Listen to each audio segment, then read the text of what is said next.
It's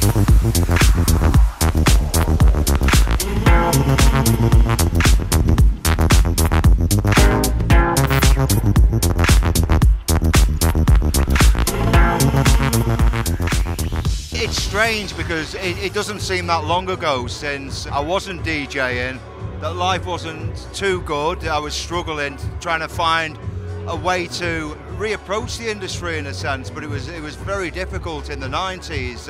Nobody basically wanted to hear what I was doing at all. So to be in a position where, you know, I'm receiving an award, an industry award as well, of course it's gratifying because it tells me that we're in a different time to that, and you know, things have moved forward from there.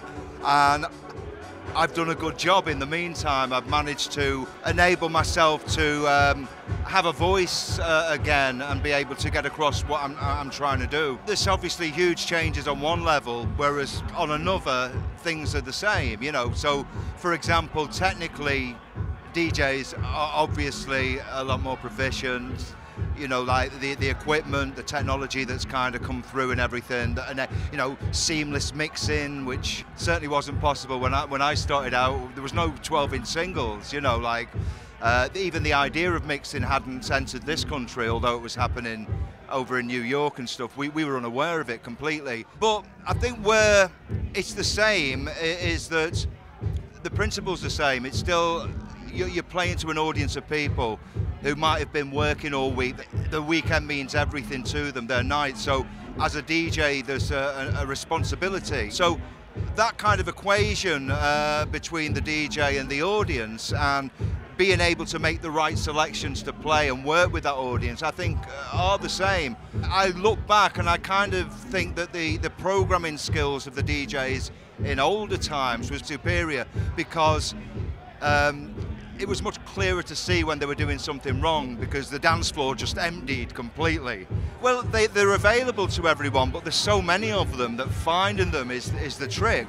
So if you go back in time, there was less dance music being released. So a DJ like myself in the mid to late 70s could keep tabs pretty much on most of the stuff that was coming out in the UK, and could then start looking at US imports. As I moved on, I became more and more upfront. I was playing the latest music coming out of New York in the early 80s. Now it's different. I play mainly re-edits. I reference the past, but do it in a contemporary way, a way that makes sense now. I don't want to be nostalgic. I don't want to be the guy playing the golden oldies. I mean, it's a matter of having a context where it makes sense now. And the people who are re-editing and reworking tracks and working from stems, that's exactly what they're doing. They're taking from the past, but they're not putting a straight house beat underneath a classic record.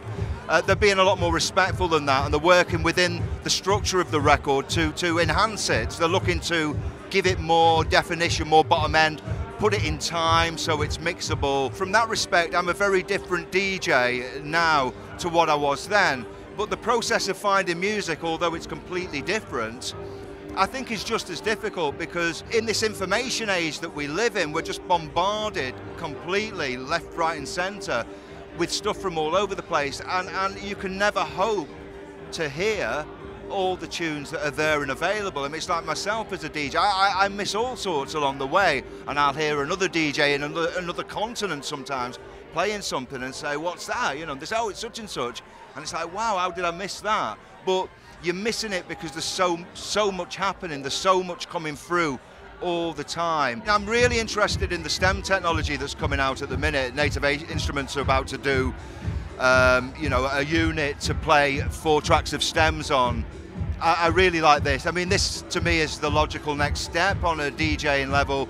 This is DJs now remixing live.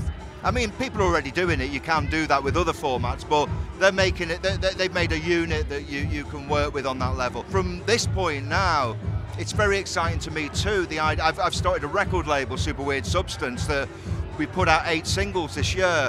Now I want to put them out as stems. I want to be in there at the off with this technology, because it makes sense. It makes sense. This is where we're headed to now. The DJ and originally was the transmitter of music, who bought the records and played them to people, whereas a DJ's much more. DJ's many more things.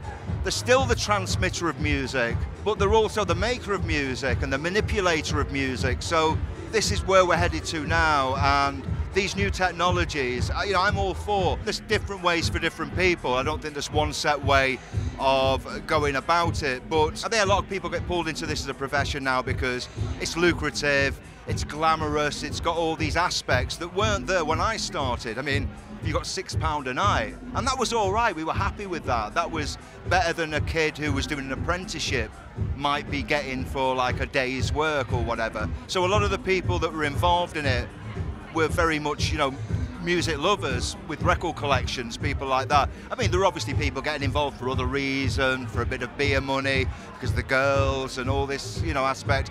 But it's still the same now. There's people that are involved because they're totally in love with music, and that's how they've come through.